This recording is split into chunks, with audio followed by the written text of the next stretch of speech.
Assalamualaikum warahmatullahi wabarakatuh. Halo teman-teman, bagaimana kabarnya hari ini? Semoga kita semua selalu dalam keadaan sehat ya. Nah, pada kesempatan kali ini, kami dari kelompok 9 akan mempresentasikan mengenai P3K dan pokok-pokok tindakan pertolongan. Sebelumnya, mari kita berkenalan dulu dengan kelompok kami. Yang pertama, saya Nina Nur Agni dengan NPM 182151036 dan ada Teni Fitriani Zahra dengan NPM 18212151110 dan yang terakhir ada Ainun Nasiroh dengan NPM 18221511149. Lalu untuk materi yang akan kami presentasikan yakni mengenai pertolongan pertama pada kecelakaan atau biasa kita sebut dengan P3K. Yang kedua, pokok-pokok tindakan pertolongan. Yang ketiga, pembalutan. Yang keempat, pembidaian. Lalu yang terakhir, ada evakuasi dan transportasi. Untuk materi pertama, yakni mengenai pertolongan pertama pada kecelakaan atau P3K. Untuk pengertian dari P3K, menurut Hasan, P3K adalah pertolongan sementara yang diberikan kepada seseorang yang mendapat kecelakaan mendadak sebelum mendapat pertolongan dari dokter maupun ahlinya. Nah, pertolongan pertama ini sangat penting karena untuk mencegah terjadinya hal yang dapat memperparah keadaan penderita kecelakaan. Pertolongan pertama pada kecelakaan merupakan usaha pertolongan segera kepada penderita sakit atau cedera dengan penanganan medis dasar. Medis dasar merupakan tindakan perawatan berdasarkan ilmu kedokteran yang dapat dimiliki oleh awam atau awam yang terlatih secara khusus. Lalu, apa sih tujuan dari P3K? Nah, untuk tujuannya, yang pertama itu untuk menyelamatkan nyawa korban. Yang kedua, untuk meringankan penderitaan korban. Yang ketiga, untuk mencegah cedera atau penyakit bertambah parah. Yang keempat, untuk mempertahankan daya tahan korban. Dan yang terakhir, yakni untuk mencarikan pertolongan yang lebih lanjut. Nah, selanjutnya mengenai pedoman pertolongan pertama pada kecelakaan. Yang pertama, penolong mengamankan sendiri lebih dahulu sebelum bertindak. Yang kedua, amankan korban dari gangguan di tempat kejadian. Yang ketiga, tandai tempat kejadian sehingga orang lain tahu bahwa di tempat itu ada kecelakaan. Yang keempat, usahakan menghubungi ambulan, dokter, rumah sakit, atau yang berwajib, atau keamanan setempat. Dan yang terakhir, tindakan pertolongan terhadap korban dalam urutan paling tepat. Selanjutnya ada macam-macam cedera. Yang pertama ada cedera ringan, misalnya kayak luka, luka bakar, memar, dan lebam. Yang kedua ada cedera sedang, contohnya kayak strain dan sprain. Yang ketiga ada cedera berat, misalnya kayak dislokasi dan fraktur. Dan yang terakhir ada cedera lain-lain, kayak misalnya dehidrasi, shock, kejang, dan pingsan. Lalu, bagaimana pertolongan pertama dari cedera-cedera tersebut? Mari kita bahas. Cedera ringan, misalnya pada luka lecet. Nah, luka lecet ini merupakan luka yang mengakibatkan permukaan kulit terkelupas akibat pergeseran dengan benda yang kasar. Mungkin teman-teman juga pernah mengalami luka lecet ini.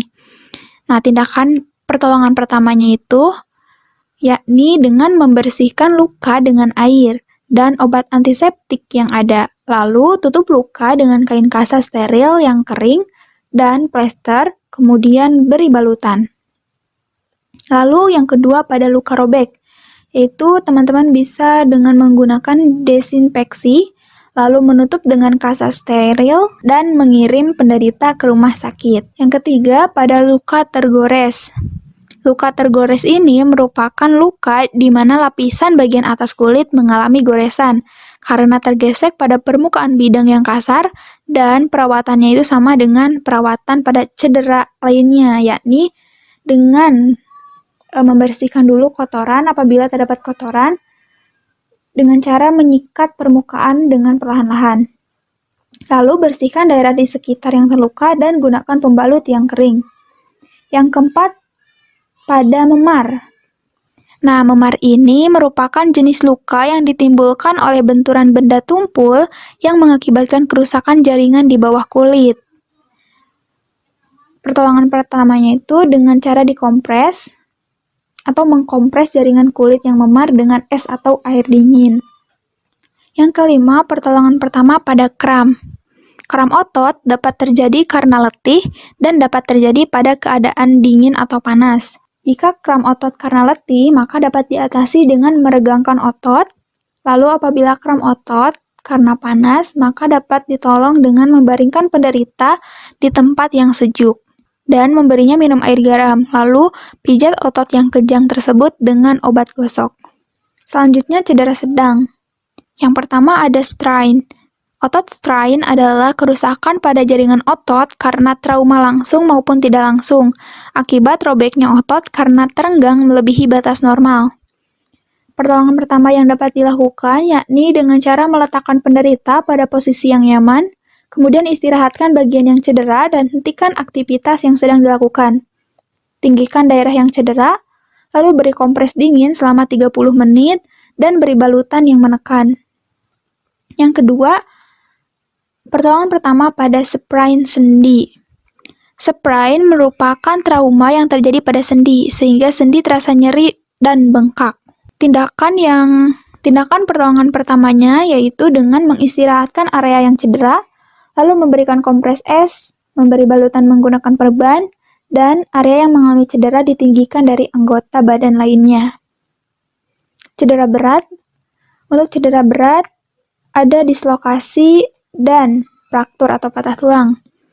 Nah, untuk pertolongan pertama pada dislokasi sendi jari, tindakan pertolongan pertama yang harus dilakukan yakni dengan menarik ujung jari yang cedera dengan tarikan yang cukup kuat tetapi tidak disentakkan. Sambil menarik, sendi yang terpleset itu ditekan dengan ibu jari dan telunjuk. Akan terasa bahwa sendi itu kembali ke posisinya. Yang kedua, pertolongan pertama pada dislokasi sendi bahu. Nah, pertolongan pertama yang dapat dilakukan yakni ketiak yang cedera ditekan dengan telapak kaki. Sementara itu, lengan penderita ditarik sesuai dengan arah kedudukan ketika itu. Setelah ditarik dengan kekuatan yang tetap selama beberapa menit dengan hati-hati, lengan atas diputar keluar. Dengan cara ini, diharapkan ujung tulang lengan atas akan kembali ke tempatnya semula. Kemudian, dekatkan lengan penderita dengan dada dan digantungkan ke leher. Lalu, pertolongan pertama pada dislokasi sendi paha atau pinggul. Biasanya, dislokasi ini sering terjadi pada kecelakaan di jalan raya. Tanda-tandanya itu, lutut berputar ke dalam dan paha terkunci mendekati garis tengah tubuh. Maka, setiap usaha untuk menggerakkan pinggul akan terasa nyeri. Nah, pada kasus ini, tidak banyak tindakan pertolongan pertama yang dapat dilakukan. Maka, usahakan untuk sesegera mungkin penderita dibawa ke rumah sakit. Lalu, untuk pertolongan pertama pada fraktur atau patah tulang, pertolongan pertama pada patah tulang tengkorak. Yang kedua, ada pertolongan pertama pada tulang rahang. Lalu pertolongan pertama pada tulang lengan atas. Sebenarnya masih banyak kasus-kasus patah tulang dan pertolongan pertama. Namun teman-teman bisa melihat di makalah secara lengkap mengenai pertolongan pertama pada fraktur atau patah tulang. Lalu pertolongan pertama pada cedera lain, yakni yang pertama ada dehidrasi. Nah, dehidrasi ini merupakan keadaan di mana tubuh kehilangan cairan elektrolit yang sangat dibutuhkan oleh organ-organ tubuh kita dalam menjalankan fungsinya. Pertolongan pertama yang harus dilakukan adalah dengan memindahkan penderita ke tempat yang lebih nyaman dan diberi banyak minum. Yang kedua, pertolongan pertama pada shock, yaitu dengan cara membaringkan penderita dengan kepala lebih rendah dari bagian tubuh lainnya. Lalu bersihkan mulut penderita dari sumbatan, hentikan pendarahan bila ada, dan yang terakhir pasang bidai apabila ada tulang yang patah. Yang ketiga, pertolongan pertama pada kejang ayan. Kejang ayan ini bisa terjadi pada semua umur, akan tetapi lebih rentan terjadi pada anak-anak yang mengalami panas tinggi. Tindakan pertolongan pertama yang dapat dilakukan, yakni dengan menyingkirkan benda-benda yang membahayakan korban, lalu melindungi lidah dari bahaya tergigit. Saat kejang, jangan siram atau beri air minum. Lalu setelah kejang selesai, bersihkan mulutnya dan letakkan penderita pada posisi miring. Yang keempat, pertolongan pertama pada pingsan. Menurut Muhammad, ada beberapa jenis pingsan dan tata cara memberikan tindakan pertolongan pertama yang harus dilakukan. Untuk pingsan biasa, itu bisa dengan cara membaringkan penderita di tempat yang teduh dan datar, lalu buka baju bagian atas serta pakaian lain yang menekan leher, dan apabila mengalami muntah, letakkan kepala dalam keadaan miring, lalu kompres kepalanya dengan air dingin. Sedangkan untuk pingsan karena panas, nah ini tuh biasanya sering kali terjadi pada anak-anak atau peserta didik di saat melakukan olahraga pada cuaca yang panas atau pada saat melakukan upacara di sekolah. Nah, apabila terjadi hal demikian, lakukanlah pertolongan pertama sama seperti pada pingsan biasa. Lalu, beri penderita minum air garam. Nah, air garamnya itu diberikan dalam keadaan dingin. Terima kasih kepada moderator. Selanjutnya yaitu pokok-pokok tindakan pertolongan. Di sini terdapat 5 poin penting yang harus diperhatikan oleh penolong ketika melakukan tindakan pertolongan. Yang pertama, jangan panik. Jangan panik bukan berarti penolong boleh lamban, melainkan harus dapat bertindak cekatan tetapi tetap tenang. Apabila terdapat kecelakaan yang bersifat massal, maka korban-korban yang menderita luka ringan dapat dikerahkan untuk ikut membantu. Dalam hal ini, penolong memberikan petunjuk-petunjuk secara tenang dan jelas. Kemudian poin 2, perhatikan pernafasan korban. Apabila pernafasan korban terhenti, maka harus segera lakukan pernafasan buatan. Kemudian poin yang ketiga, hentikan pendarahan. Darah yang keluar dari pembuluh-pembuluh besar dapat membawa kematian dalam waktu 3-5 menit. Maka dalam hal ini, penolong harus segera menghentikan pendarahan korban. Dengan menggunakan sapu tangan atau kain yang bersih, tekan tempat pendarahan kuat-kuat dengan tangan. Kemudian, ikat sapu tangan dengan dasi, baju, ikat pinggang, atau apapun, agar sapu tangan tersebut tetap menekan luka tersebut. Kemudian, letakkan bagian pendarahan lebih tinggi daripada bagian tubuh lainnya, kecuali kalau keadaannya tidak memungkinkan. Selanjutnya, poin keempat, jangan memindahkan korban secara terburu-buru. Korban tidak boleh dipindahkan dari tempatnya sebelum dapat dipastikan jenis serta keparahan cedera yang dialaminya, kecuali apabila tempat kecelakaan tidak memungkinkan korban untuk dibiarkan di tempat tersebut. Misalnya dalam kejadian kebakaran, korban harus segera dipindahkan. Apabila korban hendak diusung, pendarahan harus dihentikan terlebih dahulu, serta tulang-tulang yang patah harus dibidai. Dalam mengusung korban, usahakan agar kepala korban tetap terlindungi dan setiap kali harus diperhatikan jangan sampai saluran pernafasannya tersumbat oleh kotoran atau muntahan. Dan poin yang terakhir, yaitu perhatikan tanda-tanda syok. Apabila terdapat tanda-tanda syok, korban harus ditelentangkan dengan posisi kepala lebih rendah dari bagian tubuh lainnya. Apabila korban muntah-muntah dalam keadaan setengah sadar, baringkan secara telungkup dengan letak kepala lebih rendah dari bagian tubuh lainnya. Apabila korban mengalami cedera di dada serta menderita sesak nafas, letakkan dalam sikap setengah duduk. Selanjutnya, materi pokok yang ketiga yaitu pembalutan. Sebelumnya, mari kita bahas terlebih dahulu mengenai pengertian pembalutan. Menurut Susilowati pada tahun 2015, pembalutan adalah suatu tindakan menggunakan balut yang bertujuan untuk menutup luka atau menghentikan suatu pendarahan agar luka tersebut tidak terpapar langsung dengan lingkungan bebas, serta untuk menghindari terjadinya infeksi dan mengurangi nyeri. Pembalutan merupakan kegiatan yang hampir senantiasa selalu dilakukan dalam setiap kegiatan P3K.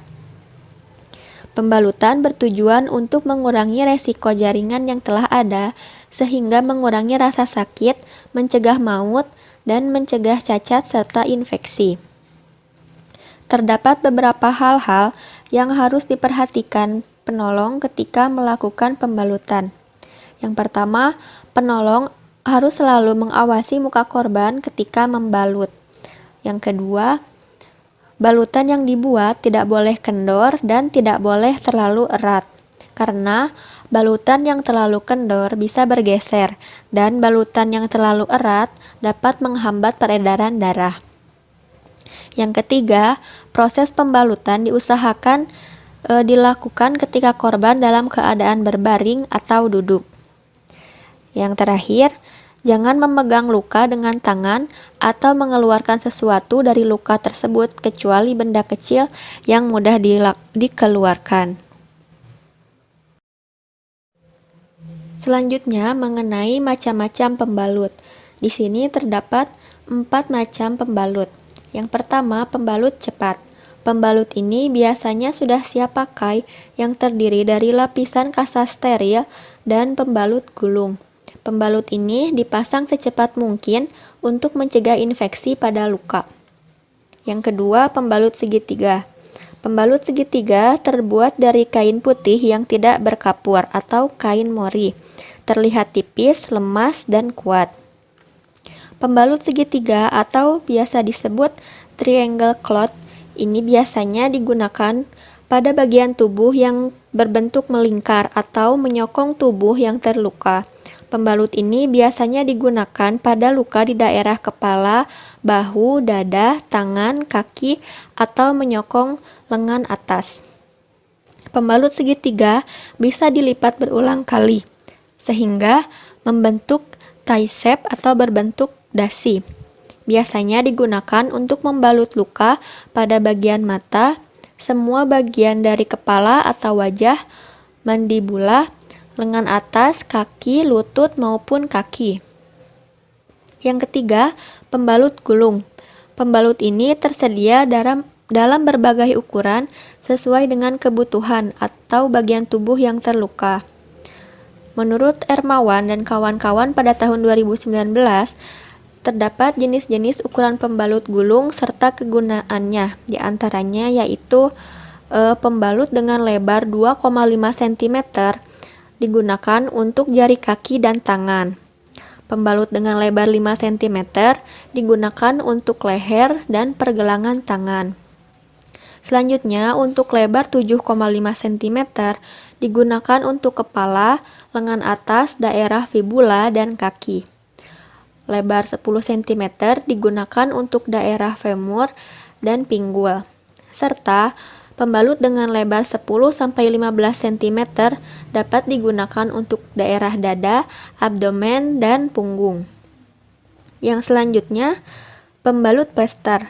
Pembalut plester digunakan untuk merekatkan kain kasa, balutan penarik, atau patah tulang, sendi paha atau lutut meradang, fiksasi atau tulang iga yang patah dan tidak menembus kulit, serta buton atau alat untuk merekatkan kedua belah pinggir luka agar cepat tertutup. Selanjutnya yaitu macam-macam putaran dalam pembalutan atau teknik pembalutan. Dalam balut-membalut ada beberapa dasar putaran yang digunakan. Di sini terdapat 5 dasar putaran serta terdapat contoh-contoh gambarnya. Yang pertama, putaran spiral. Putaran ini digunakan untuk membalut bagian tubuh yang memiliki lingkaran yang sama. Dibuat dengan membentuk sudut kecil kurang lebih 30 derajat, serta setiap putarannya menutup 2/3 dari lebar pembalut pada putaran sebelumnya. Yang kedua, putaran sirkular.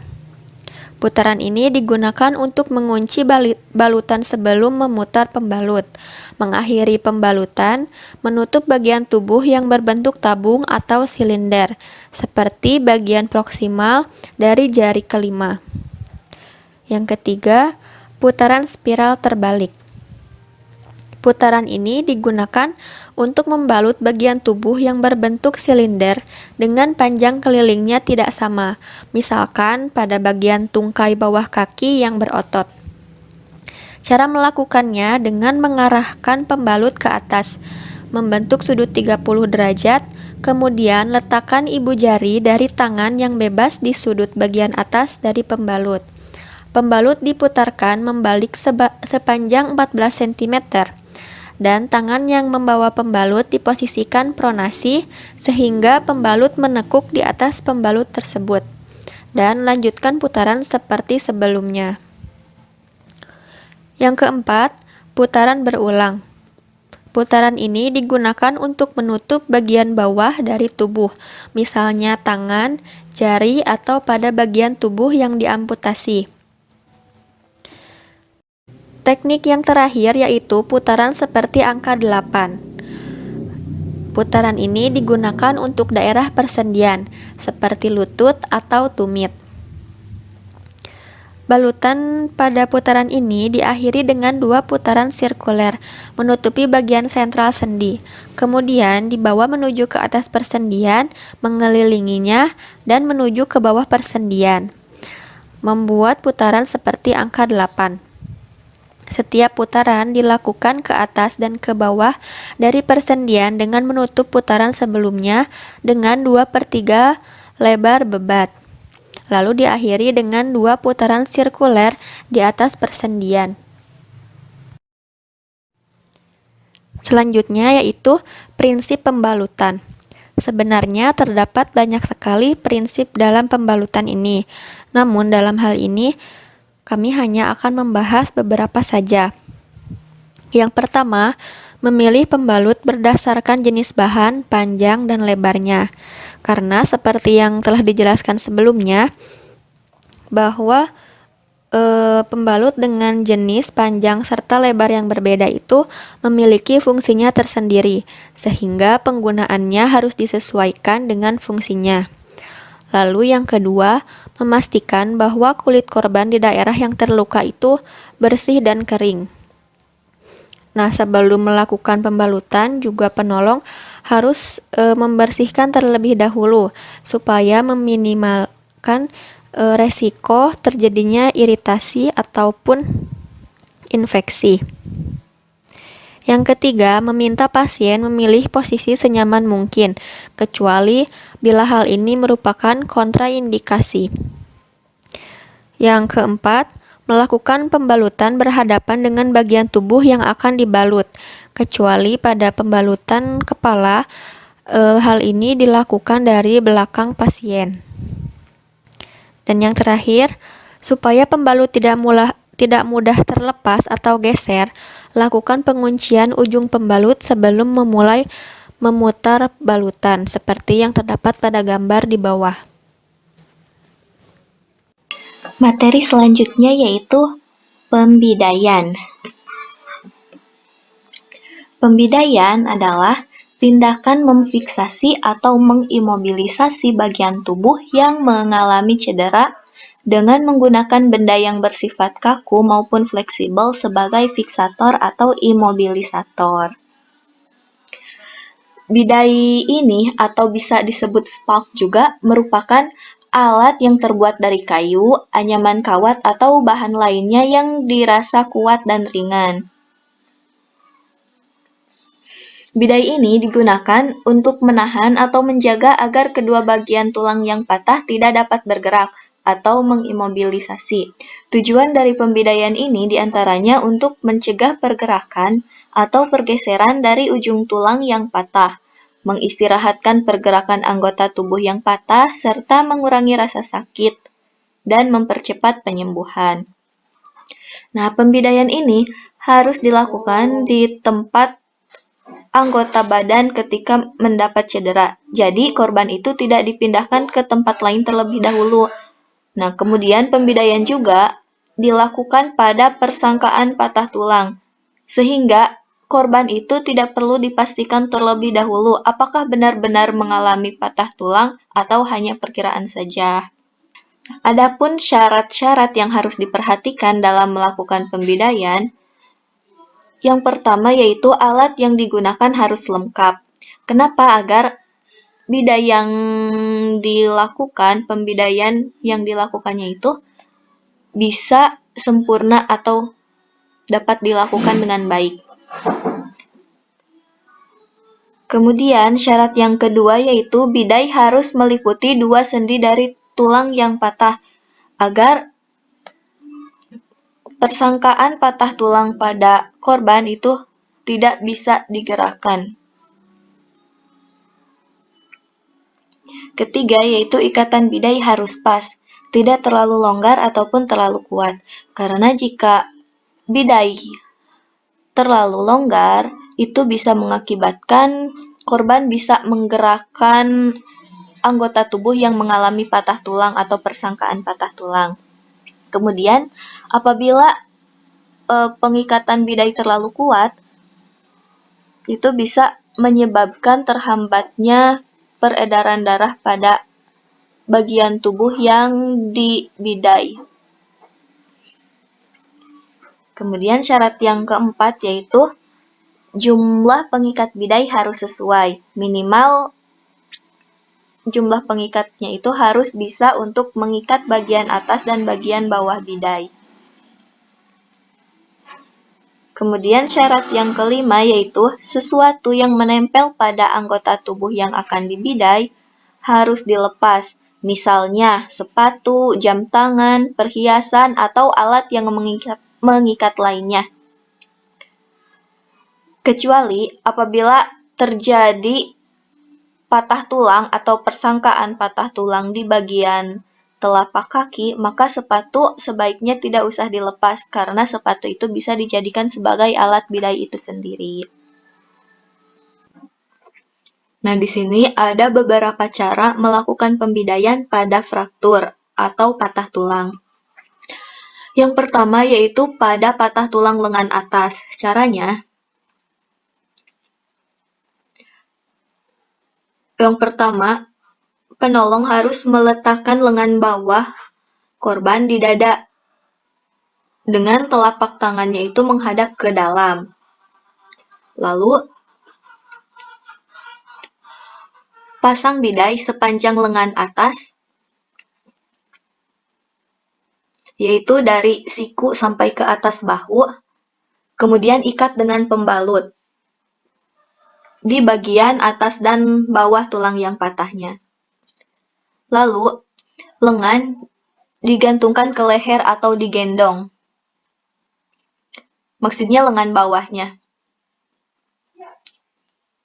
Dengan cara menekuk siku dan melipat tangannya ke dada. Setelah itu, bawa korban ke rumah sakit secepatnya. Nah,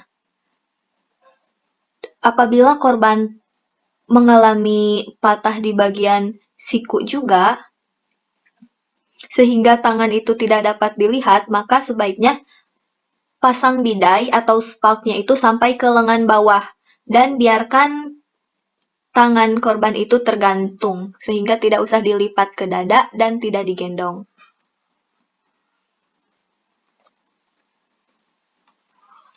Lalu selanjutnya yaitu patah tulang lengan bawah. Nah, caranya yaitu letakkan lengan pada dada. Lalu pasang sepasang bidai di bagian dalam dan luar lengan bawahnya. Seperti gambar ini. Ataupun ini. Lalu, ikat bidai pada daerah atas dan bawah tulang yang patah.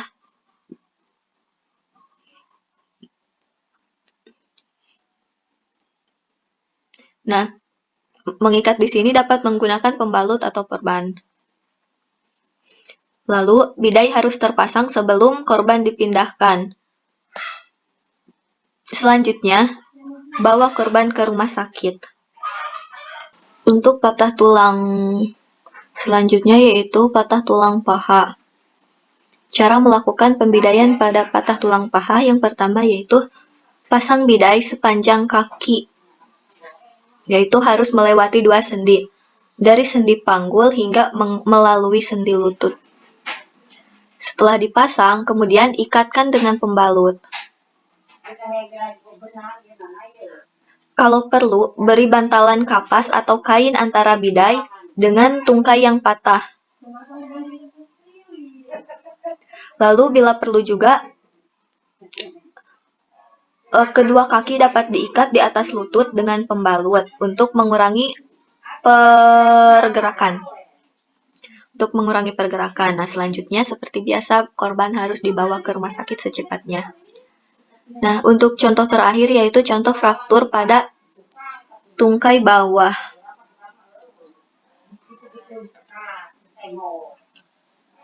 Yang pertama yaitu pasang bidai dari lutut hingga ke mata kaki. Nah, cara memasang bidainya itu harus sebelah dalam dan sebelah luar tungkai kaki yang patah.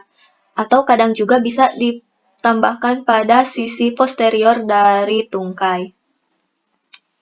Kemudian, di antara bidai dan tungkai itu sebaiknya diberi kapas atau kain sebagai alasnya. Setelah itu, ikatkan bidai dengan pembalut. Lalu terakhir, bawa korban ke rumah sakit. Nah, materi yang terakhir yaitu evakuasi dan transportasi. Evakuasi menurut Lestari merupakan kegiatan memindahkan korban ke pusat pelayanan kesehatan atau rujukan lainnya, agar korban mendapatkan perawatan dan pengobatan lebih lanjut. Atau evakuasi juga dapat diartikan sebagai pemindahan sesuatu. Nah, dalam hal ini sesuatunya itu adalah korban ke tempat yang lebih aman. Evakuasi merupakan komponen yang penting dari pelayanan penyelamatan apabila evakuasi itu dilakukan dengan tepat, efisien, dan sepenuhnya dijalankan. Korban pun hanya dapat diberikan perlindungan di tempat yang aman, di mana penyelamat juga tidak merasa terancam oleh bahaya.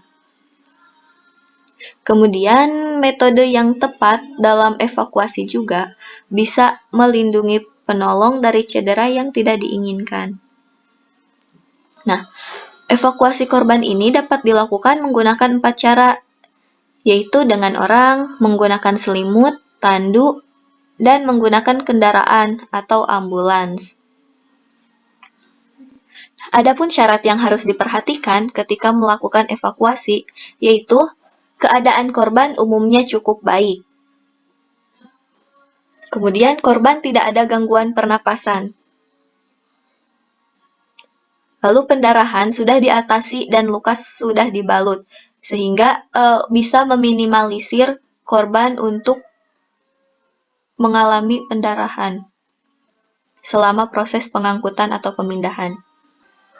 Penolong sudah melakukan pembidaian pada bagian tulang yang patah, serta keadaan umum korban juga harus dipantau selama proses pemindahan oleh penolong. Nah, syarat yang terakhir yaitu keadaan korban harus stabil. Lalu jalan nafas juga harus dijamin terbuka atau bebas sehingga korban tidak kesulitan untuk bernafas. Lalu keadaan jantung, nadi, dan paru-paru korban harus dimonitor secara ketat oleh penolong. Evakuasi terbagi kepada 2. Yang pertama ada evakuasi sebelum diberi P3K. Langkah-langkah dalam mengevakuasi sebelum diberi P3K adalah sebagai berikut. Sambil berjongkok, penolong meletakkan lutut kanannya di samping kiri kepala korban. Lengan dan tangan kanan penolong dimasukkan ke bawah leher korban. Kemudian, tangan kanan penolong diselipkan ke ketiak kanan korban sehingga sampai ke dada korban. Penolong mendorong lengan kanan korban menggunakan tangan kirinya, sehingga menyilang dadanya. Kemudian tangan kanan penolong memegang tangan kanan korban. Lengan dan tangan kiri penolong dimasukkan ke bawah ketiak kiri korban dan memegang lengan kanan korban. Kedua tangan penolong saling bertaut melingkari lengan bawah korban.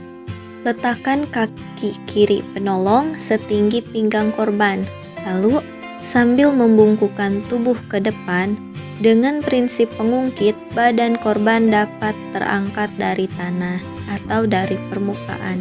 Lutut kanan penolong didorong sejauh mungkin dengan cepat di bawah punggung atau pinggang korban. Korban diletakkan dengan rapat ke dada penolong. Kemudian, penolong berdiri dan menarik korban sejauh mungkin dalam keadaan setengah baring. Hal ini harus dilakukan dengan tegas dan hati-hati. Setelah menemukan tempat yang aman, korban dapat dibaringkan kembali dengan hati-hati. Yang kedua yaitu ada evakuasi setelah diberi P3K. Cara yang pertama yaitu evakuasi dengan orang atau menggunakan tenaga manusia. Evakuasi dengan satu orang ini dapat dilakukan apabila korban merupakan anak kecil atau tubuh korban tidak terlalu berat. Cara yang dapat dilakukan untuk mengangkut korban yaitu dengan cara dibopong,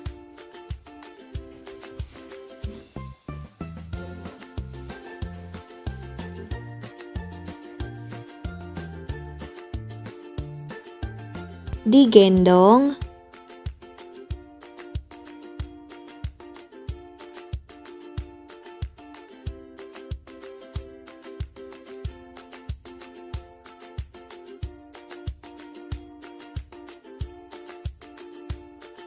ditopang,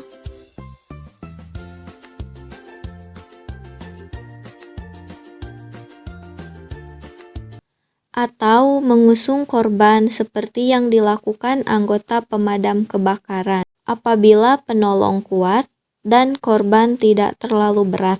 Cara untuk mengusung korban yaitu yang pertama, penolong dengan tangan kirinya memegang pergelangan tangan kanan korban. Kemudian, ia berlutut agar korban dapat merebahkan dirinya di atas kedua pundak penolong. Lalu, penolong merangkul kedua belah kaki korban menggunakan lengan kanannya. Setelah itu, penolong berdiri dan korban dapat terangkat. Nah, setelah korban terangkat, penolong memindahkan pegangan lengan kanan korban dari tangan kiri ke tangan kanan penolong, sehingga tangan kiri penolong itu masih bisa digunakan untuk berpegangan. Lalu selanjutnya yaitu evakuasi dengan 2 orang. Mengevakuasi dengan 2 orang dapat dilakukan dengan 2 cara. Yang pertama, jika korban sadar dan mampu memegang dengan 1 atau 2 tangan, maka korban dapat diangkut dengan cara duduk di atas 4 tangan, atau disebut dengan dudukan 4 tangan.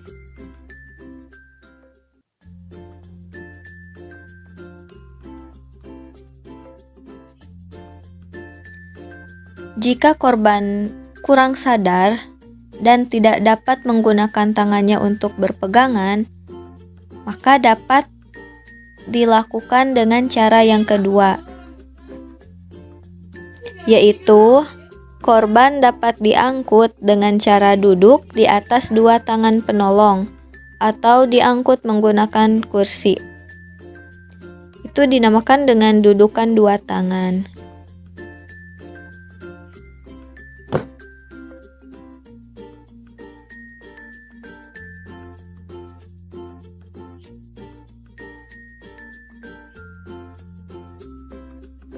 Selanjutnya yaitu cara mengevakuasi dengan 3 orang. Ini bisa dilakukan dengan 2 cara.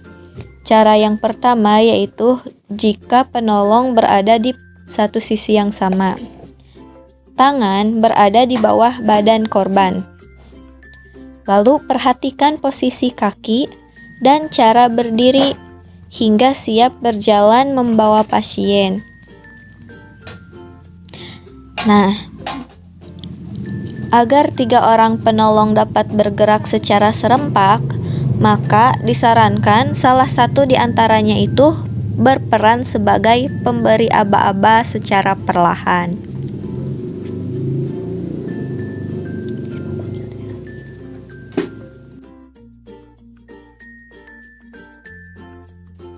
Cara kedua dalam mengevakuasi korban dengan 3 orang penolong yaitu penolong berada di sisi yang berlainan. Tangan penolong berada di bawah badan korban dan saling berpegangan. Lalu, posisi orang kedua berada di tengah. Selanjutnya, perhatikan posisi kaki dan cara berdiri hingga siap berjalan membawa pasien atau korban. Nah, agar 3 orang penolong itu dapat bergerak secara serempak, maka disarankan salah satu di antaranya berperan untuk memberi aba-aba secara perlahan. Nah, selanjutnya yaitu evakuasi dengan 4 orang. Cara mengangkat dan mengevakuasi korban dengan 4 orang bisa dilakukan dengan penolong berada pada sisi yang berlawanan. Tangan penolong berada di bawah badan korban dan saling berpegangan.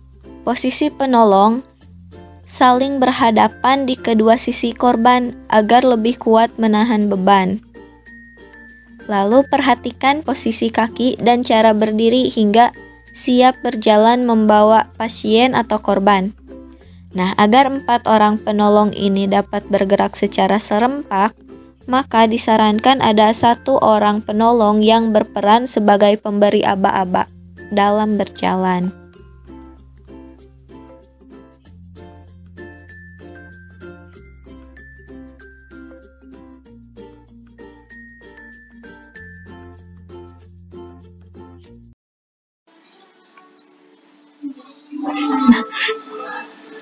Evakuasi setelah diberi P3K yang kedua yaitu evakuasi menggunakan selimut.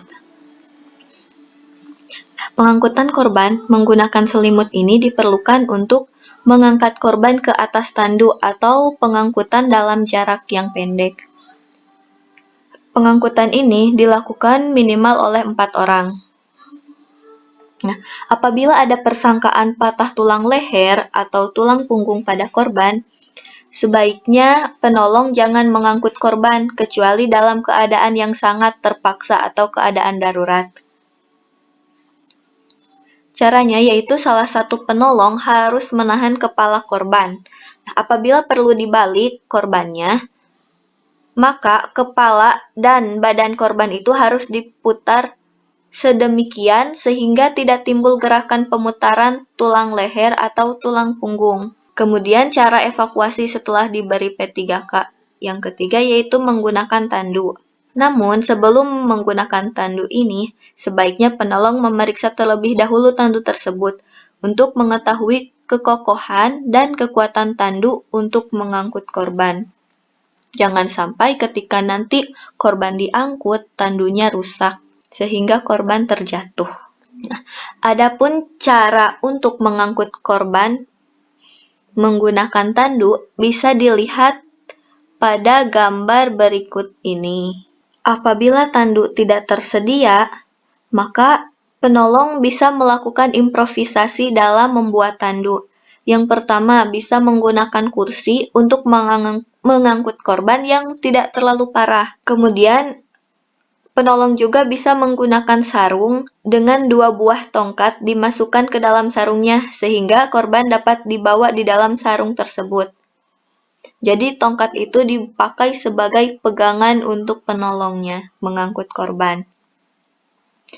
Kemudian, penolong juga bisa membuat tandu menggunakan daun pintu atau jendela yang diberikan pegangan. Yang terakhir, penolong juga bisa membuat tandu menggunakan baju, selimut, atau tali dengan 2 buah tongkat. Sekian yang dapat saya sampaikan. Saya kembalikan kepada moderator.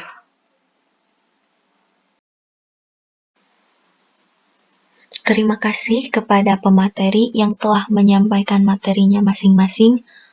Mungkin sekian yang dapat kelompok kami sampaikan. Terima kasih atas perhatiannya. Wassalamualaikum warahmatullahi wabarakatuh.